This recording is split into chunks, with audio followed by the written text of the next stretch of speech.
যখন আমাদের প্রিয় নবীর দাদার ইন্তেকাল হলো তখন তার শেষ কথা কি ছিল, আর এরপর ছোট্ট মোহাম্মদের লালন পালন কে করেছিলেন, চলুন জেনে নেওয়া যাক। কুরাইশদের সর্দার, কাবার চাবির আমানতদার, সব গোত্রের কাছে সম্মানিত সেই বয়োজ্যেষ্ঠ ব্যক্তি হযরত আব্দুল মুত্তালিব রাহমাতুল্লাহে তখন অসুস্থতার শয্যায় ছিলেন।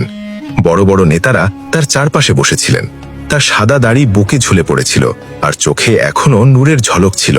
কিন্তু সবাই জানতেন সেই ছায়া এখন সরে যেতে চলেছে। কিন্তু তার দৃষ্টির সামনে বারবার একটি ছোট্ট শিশু ভেসে উঠছিল, যে ছিল তার হৃদয়ের শান্তি ও সান্ত্বনা। সেই শিশু যার পিতা তার জন্মের আগেই ইন্তেকাল করেছিলেন, আর যার মাতা বিবি আমেনা রাদিয়াল্লাহুও মদিনা সফরের পথে 2 বছর আগে দুনিয়া থেকে বিদায় নিয়েছিলেন। সেই ছোট্ট মুহাম্মদ সাল্লাল্লাহু আলাইহি ওয়াসাল্লাম, যিনি তখন মাত্র 8 বছরের শিশু ছিলেন, কিন্তু তার কপাল থেকে এক অদ্ভুত আলো বিচ্ছুরিত হচ্ছিল। হযরত আব্দুল মুত্তালিব তার নাতি মুহাম্মদ সাল্লাল্লাহু আলাইহি ওয়াসাল্লামকে কাছে ডাকলেন, স্নেহ ভরে তার মাথায় হাত বুলালেন এবং বুকে জড়িয়ে নরম কণ্ঠে বললেন, এই শিশু আলাদা কিছু। তারপর তিনি তার সন্তানদের দিকে তাকিয়ে বললেন, আমার কথা মনোযোগ দিয়ে শোনো, এই শিশুর হেফাজত এখন তোমাদের সবচেয়ে বড় দায়িত্ব, আর আমি এই আমানত আমার ছেলে আবু তালিবের কাছে অর্পণ করছি। এই কথা শুনে হযরত আবু তালিবের চোখে অশ্রু নেমে এলো। তিনি খুবই অভাব অনটনের মধ্যে জীবন কাটাতেন। ধন সম্পদ বেশি ছিল না, কিন্তু তার হৃদয় ছিল অত্যন্ত বড়। তিনি বললেন, আব্বাজান, আপনি নিশ্চিন্ত থাকুন, আমি এই শিশুর হেফাজত নিজের প্রাণের চেয়েও বেশি করে করব।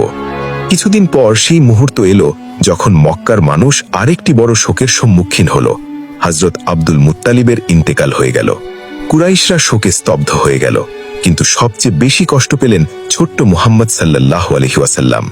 আগে মায়ের ইন্তেকাল হয়েছে, এখন দাদার ছায়াও সরে গেল। তার চোখে অশ্রু ঝরছিল, কিন্তু অন্তরে ছিল এক অদ্ভুত ধৈর্য। অন্য কোনো শিশু হইলে হয়তো চিৎকার করে কাঁদত, কিন্তু তিনি নীরবে আকাশের দিকে তাকিয়েছিলেন, যেন সেখান থেকেই সান্ত্বনা ও শান্তি পাচ্ছেন। সেই দিন থেকে আবু তালিব মুহাম্মদ সাল্লাল্লাহু আলাইহি ওয়াসাল্লামকে নিজের ঘরে এমনভাবে রাখলেন যেন তিনি সন্তানদের মুকুট। ঘর ছিল ছোট, প্রায়ই খাবারের অভাব থাকত, কিন্তু যখনই মুহাম্মদ সাল্লাল্লাহু আলাইহি ওয়াসাল্লাম একসাথে বসে খেতেন, বরকত নেমে আসত। একটি ঘটনা খুবই প্রসিদ্ধ।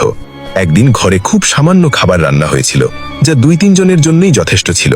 তার স্ত্রী বললেন, আজ তো বাচ্চারা হয়তো না খেয়েই থাকবে।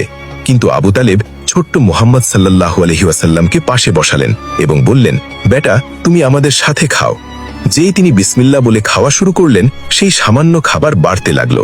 সব বাচ্চারা খেয়ে নিল, ঘরের সবার পেট ভরে গেল, তবুও থালায় খাবার রয়ে গেল।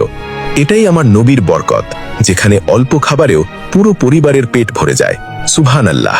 যারা নবী পাককে সত্যিকারের ভালোবাসেন, কমেন্টে সুবহানাল্লাহ